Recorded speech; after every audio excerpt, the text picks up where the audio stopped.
आप लोग कैसे हो? मेरा न्यू वीडियो में आप लोग का वेलकम है। फिर एक खेसारी लाल यादव के ट्रैक पर लिखा हुआ सॉन्ग लेके आ चुका हूँ आप लोग के बीच में। होली सॉन्ग है 2024 का, यह भोजपुरी ट्रैक पर लिखा हुआ सॉन्ग है। होली ट्रैक है। जो भाई को मस्त लगे तो लाइक कीजिए, कमेंट कीजिए, सब्सक्राइब करना ना भूले, अधिक से अधिक शेयर कीजिए ताकि भाई को नोटिफिकेशन मिल सके। यह होली सॉन्ग लिखा हुआ सॉन्ग है।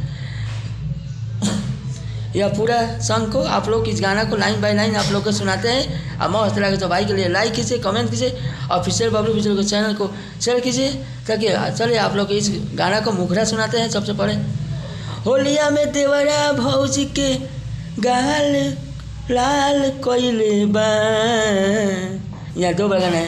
होलिया में देवरा भौजी के गाल लाल कोइले बा, एक दिन खाती होली में देवरा भत्ता अरे बनल बा, एक दिन खाती होली में देवरा भत्ता अरे बनल बा। यहाँ दो बार गाना है। होलिया में देवरा भौजी के गाल लाल कोइले बा, एक दिन खाती होली में देवरा भत्ता अरे बनल बा, एक दिन खाती होली में देवरा भत्ता अरे बनल बा। यहाँ दो बार गाना है। यह खेसारी लाल यादव के ट्रैक पर लिखा हुआ सॉन्ग है और यह नया सॉन्ग है, उसी ट्रैक पर लिखा हुआ सॉन्ग है। और यह लाइन बाय लाइन आप लोग गाना को पूरा मस्त सुनिए। चलिए अंतरा सुनाते हैं।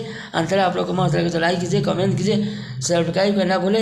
यह जो भाई मेरा गाना को सुनते हो तो लाइक कीजिएगा और शेयर कीजिए। और जो भाई यह गाना गा सकते हो आप लोग फ्री में, एक बार कमेंट कीजिएगा आप लोग का। यहाँ पर नया नया भइल बावे भैया के शादी, यहाँ अंतरा को सुनाते हैं आप लोग का।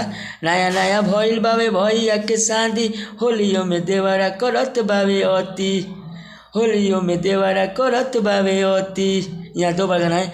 नया नया भइल बावे भैया के शादी, होलियों में देवरा बनल बावे करत बावे अति, भौजी के धई के कमर के बीच बीच रंग कइले बा, भौजी के धई के बीच बीच रंगले रंग कोइले बा, एक दिन खाती होली में देवरा भात अरे बनल बा, एक दिन खाती होली में देवरा भात अरे बनल बा। यह अंतरा था। अंतरा आप लोग को मस्त लगे तो शेयर कीजिए, कमेंट कीजिए, सब्सक्राइब करना बोले। चलिए अंतरा तू सुनाते। बबलू भी जोरे सबसे गइल बावे बहारा, भौजी संगे होलिया में खेलतावे देवरा। यहाँ दो बार गाना है।